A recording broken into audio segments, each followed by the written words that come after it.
Hello, everybody. Aiden here, and welcome to another video here on the Around the Slice Entertainment YouTube channel. So, early last week, all 8 episodes of television's new series Wonder Man dropped on Disney Plus.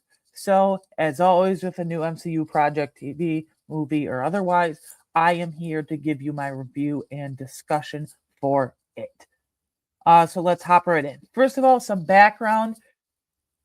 Was I looking forward to this show heading into it? No, unfortunately, not at all, really. And it seemed like Marvel was really pushing this hard and preparing us to be nervous about it and preparing us to be disappointed, if you will.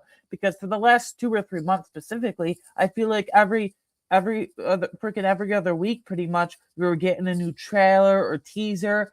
Marketing your show is one thing, but I felt like they were going way too overboard with showing us way too much through those teasers and trailers. And I think they were overthinking it in terms of the promotion leading up to its release. And I don't read comics. I'm not a comic reader.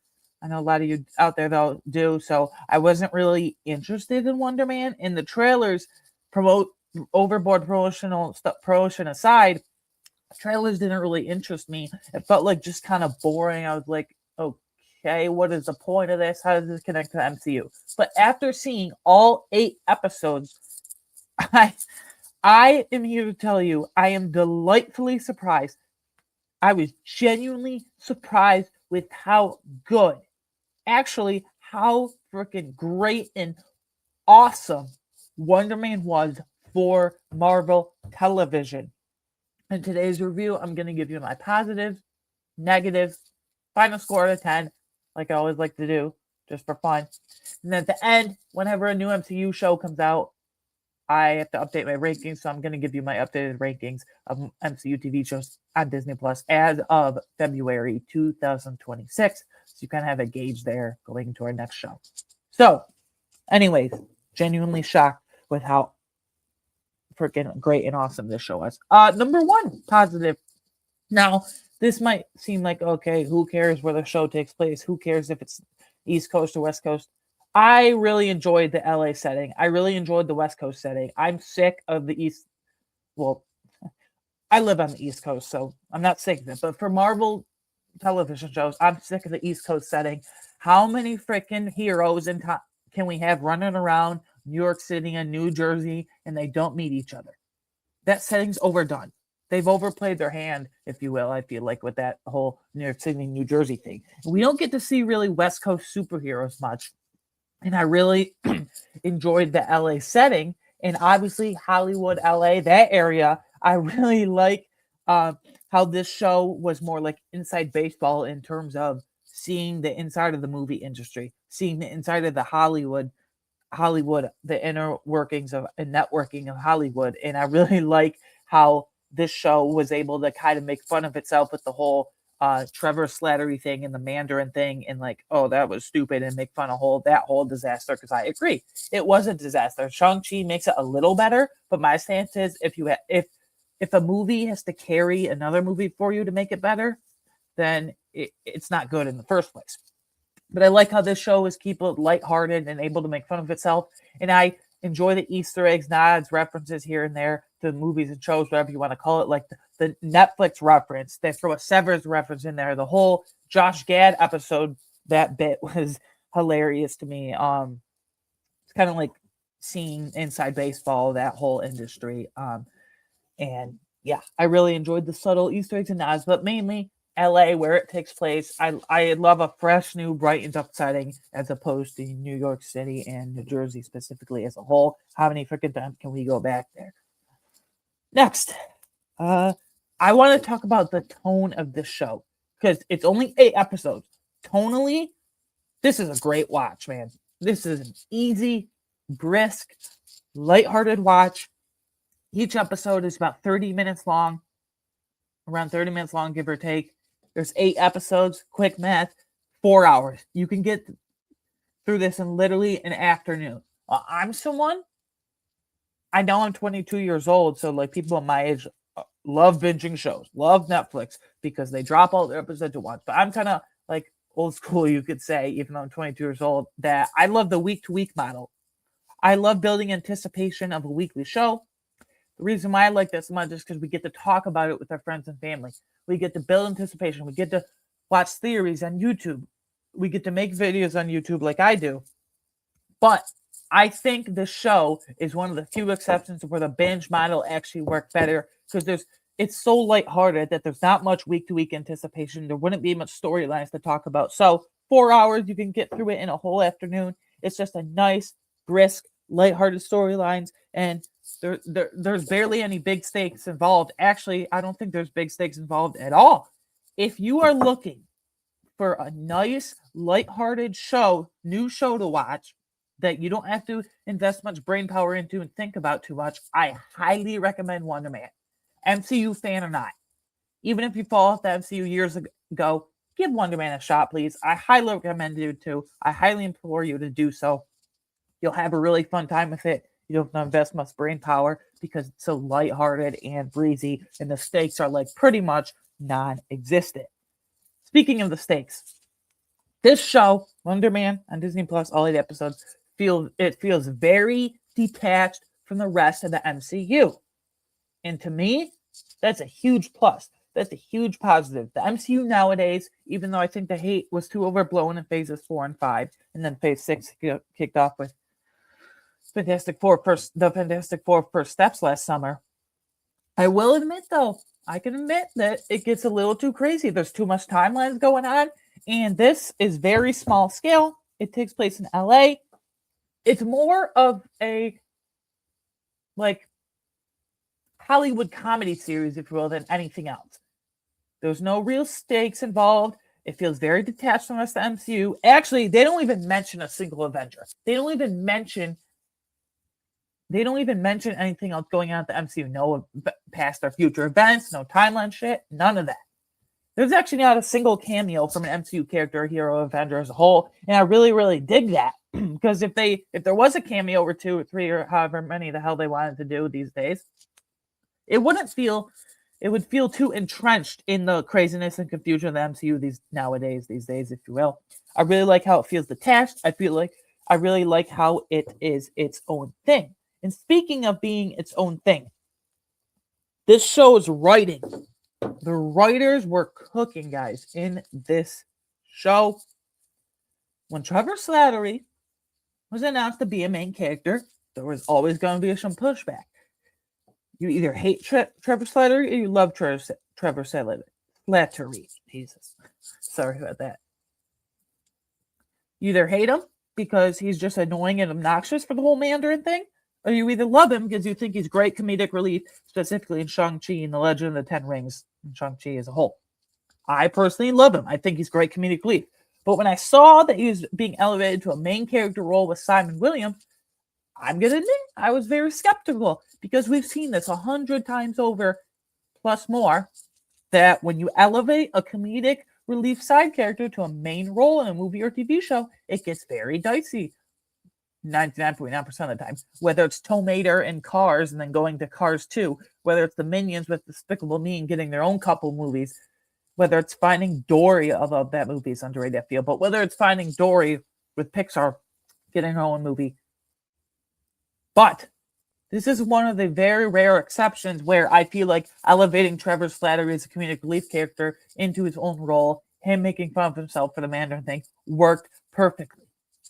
And his relationship with Simon Williams, absolutely freaking perfect, guys. Man, the relationship between Simon Williams and Trevor Slattery, full display. They have quippy one-liners with each other. They basically spend the whole series with each other. Yes, this series is a slow burn. Yes, it's a nice build-up, but that build-up is needed. That character exploration with Simon Williams and Trevor Slattery is needed, if you ask me. Writers, they were cooking this show. I think this is one of, if not arguably the most well-written MCU TV show we've ever gotten. I'm not saying the best show as a whole, but for like script and writing and character development and exploration and character deep dive, yeah, this was awesome.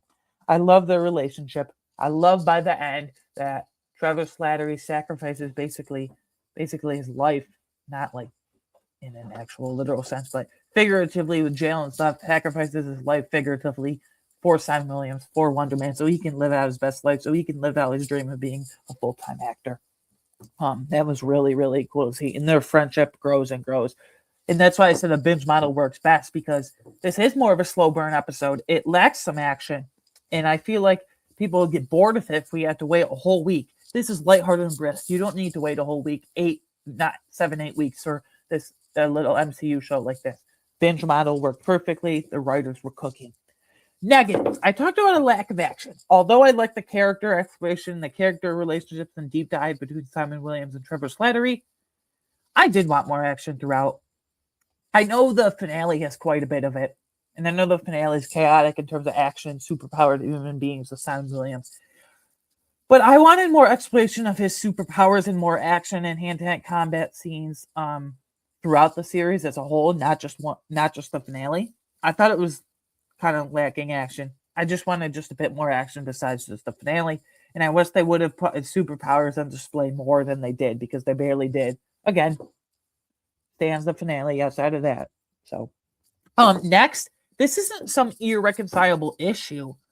This isn't really a negative at all. It's just more of a hypothesis and question, if you will, I have going forward. When are we going to see Simon Williams again in the MCU, if at all? Before you ask my opinion, no, I don't think he'll be in Endgame, because we're, 10 months? That's crazy to say, but 10 months now away from release. This close, I don't think they're going to write him in that Endgame in that span of time, that turnaround. But when will we see Simon Williams in the MCU, if at all? Because the MCU, in phases 4 and 5 specifically, the few great characters they give us, they're notorious for giving us characters and then going years without seeing them again, then they pop up randomly in some stupid project. Like Shang-Chi, perfect example. That comes out in September of 2021, and how many years now have we been clamoring for a Shang-Chi 2? How many years now have we been asking him to show up in a TV show or cameo or whatnot? Love Shang-Chi, the character, played by Simu Liu, who's great. But it's been 4.5 years now. Like, give us more Shang-Chi. That blows my mind. Fall in love? Don't give us more. Eternals. This is an event, but Eternals comes out in November of 2021. And they don't address the whole celestial thing in the ocean until February 2025, when we get Captain America Brave New World. I love that movie. I think it got way too much hate, and I think it's very underrated in the grand scope of things. But still, they give us these characters, they give us these events, they give us these storylines that we fall in love with, we don't see them again. I don't really care if Simon Williams / Wonder Man is in Avengers Doomsday, but I want to see him in some other projects here and there. Like, I know he won't be in Spider-Man Brand New Day, because that's take place in New York City again, and that's just LA. So if we get another LA West Coast Avengers project, then that's another thing. Maybe he could be part of the West Coast Avengers team. But yeah, anyway, do I want a season 2 of this? No, it's not necessary. I feel like we captured what we needed to capture in these 8 episodes as a whole, specifically and mainly. It was a natural progression. Their friendship, Trevor Slattery sacrificing himself, and there's not much story to go on to.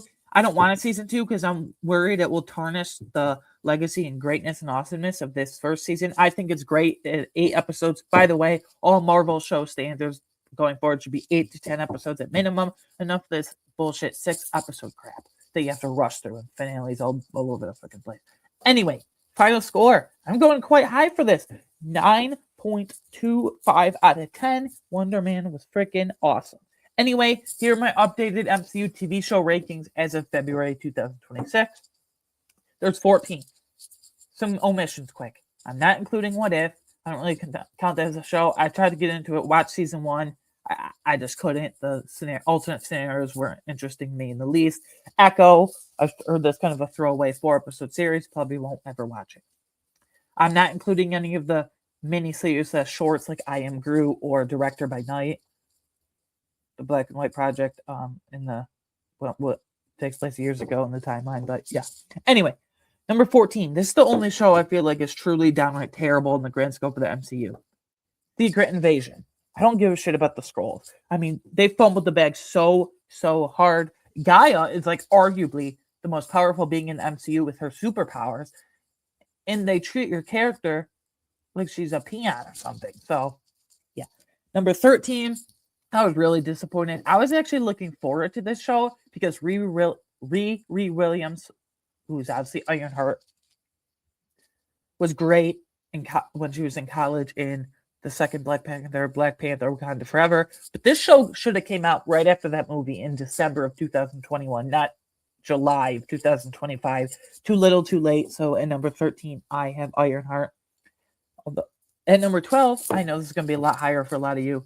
At number 12, I have Falcon and the Winter Soldier. I loved Sam Wilson. I know everyone's not a fan of it, but I love Sam Wilson's introduction as Captain America, officially new one in the show. But what's her name, Carla and the Flag Smashers, they're a laughably horrible, laughably bad, group of villains that is just not something I enjoy. Number 11, Daredevil Born Again. I don't have any past ties or connection to the original 3 seasons of the original run of Daredevil on Netflix from 10 years ago. But just this by itself, I was disappointed with season 1. I really liked the Frank Castle / Punisher cameo in that one episode. I really like Daredevil, how his character was written as a whole. But I feel like this story and show, and there were too many plot lines going on. There were too many storylines going on. And it wasn't really as focused. It was kind of jumbled, unfortunately.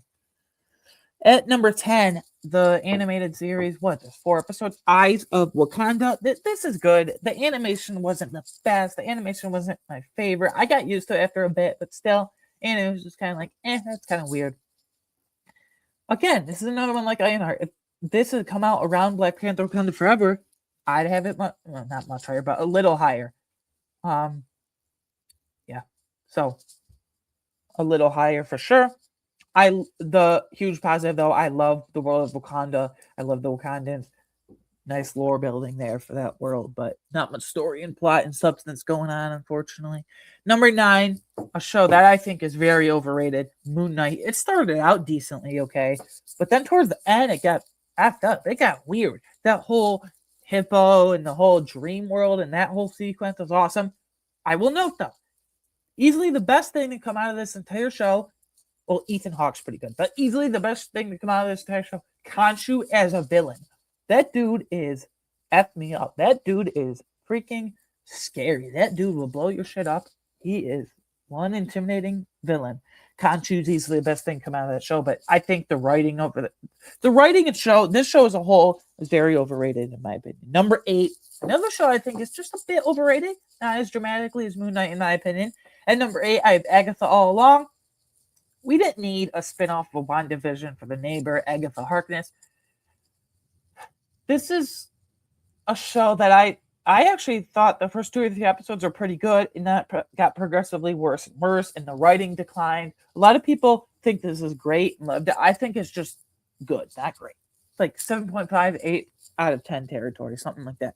Number 7, WandaVision. I do like the, what does it take place, the 80s or something like that, around there? The 80s black and white sitcom feel, the kind of slice of life, flavor of the week, if you will. I really like that. And the sitcom references. But I think the heart and soul of this show has declined dramatically since it premiered. It was the very first MCU show, so that it had to set a standard, obviously. But I think the heart and soul of the show was the week-to-week theorizing. Everyone being hyped about the very first MCU show. And, what's going to happen next? And kind of the flavor of the week, if you will, like I keep mentioning. I think the show has declined dramatically. I think as it was releasing, the week-to-week theorizing is what carried it. Now it's just kind of has aged poorly and whatever. Number 6. All you think this ranking is probably bullshit because you guys think this show's shit and garbage. But at number 6, I have She-Hulk Attorney at Law, full title. But for this, shortened, She-Hulk at number 6. If you do not think about this, kind of like Wonder Man, right? That we just talked about for a while. If you don't think this as a true MCU show that ties into everything, this is great. I love the stories. She-Hulk is growing on me as a character ever since this brand. Yeah, the Megan Thee Stallion thing at the end of that one episode, the post-credit scene was freaking weird. I'll admit that. But I have She-Hulk. I think this is very overhated. At number 5, 5 to 1 are all elite, awesome tier shows to me. Name that. Yeah. Number 5, I have X-Men 97. The animation is gorgeous. I'm glad we're getting season 2 this summer. I will definitely be rewatching that and probably do a retrospective for you guys on this channel. So look out for that. But yeah, I don't have too much familiar ties with the X-Men other than at a baseline level with Deadpool 1, 2, and 3, which is Deadpool Wolverine, the third one. But yeah, X-Men 97 getting to season 2 this summer. The animation is gorgeous. I just love the animation style. I want to talk about number 4 and 3 together, really revealed, because I went back and forth with these 100 times. Number 4, I've Miss Marvel. Number 3, I've the brand new kid on the block, if you will, Wonder Man. I love Miss Marvel. I know people don't like when it gets all too big for its own bridges, if you will, on too big scale with the whole I can't remember the city. Somewhere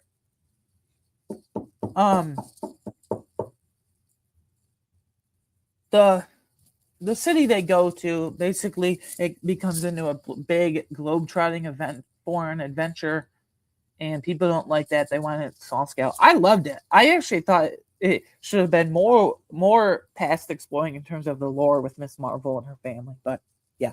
And number 3, I'm moving it up above Miss Marvel. Wonder Man. I just explained how freaking awesome the show was and how much I loved it. Genuinely shocked me with how awesome it was. And then top 2 are pretty cemented. At number 2, I have Hawkeye. I think it's a perfect length. Haley Steinfeld is Kate Bishop's introduction in the MCU. Very innocent and wholesome character. And Clint, Hawkeye, very underrated hero, I feel like, in the grand scheme of the MCU. And technically, it's a Christmas show because it takes place around Christmas and snow and all that shit. So, yeah. Number 1, Loki. I do have to watch season 2 still. But that speaks volumes with I have it at number 1 out of 14 out of all the shows I've seen, and I haven't seen season 2. That speaks volumes with how good it was. So, anyways, that's my review for Wonder Man.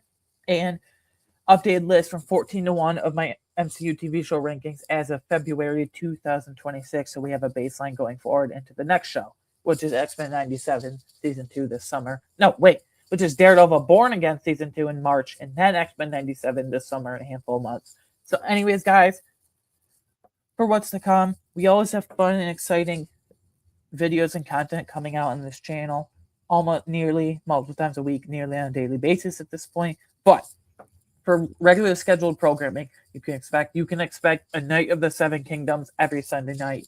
You can expect The Pit every Thursday night. HBO is really knocking out of the freaking park right now with those 2 shows. So I'm probably enjoying The Pit a little more. But Night of the Seven Kingdoms is awesome as well. So you can follow me on Twitter /X at A113 as we kind of talk about movies and TV shows all the time and other fun stuff like that. Please like and subscribe, and please share this video and channel with anyone and everyone you know. It would greatly appreciate it. As always, what did you think of Wonder Man? Let me know down in the comments below. What are your favorite MCU TV shows? Just for fun, what are your least favorite MCU TV shows? Just for fun. Give me all those rankings down below. I'd love to chat with you guys, like always. And Wonder Man genuinely shocked me. Like I keep gushing about it, but I can't get over it. It's my number 3 show for a reason in the grand scope out of the 14 MCU shows. So, anyways, guys, thank you for the support as always. Have a great day. Have a great week. I will see you in the next one. Goodbye.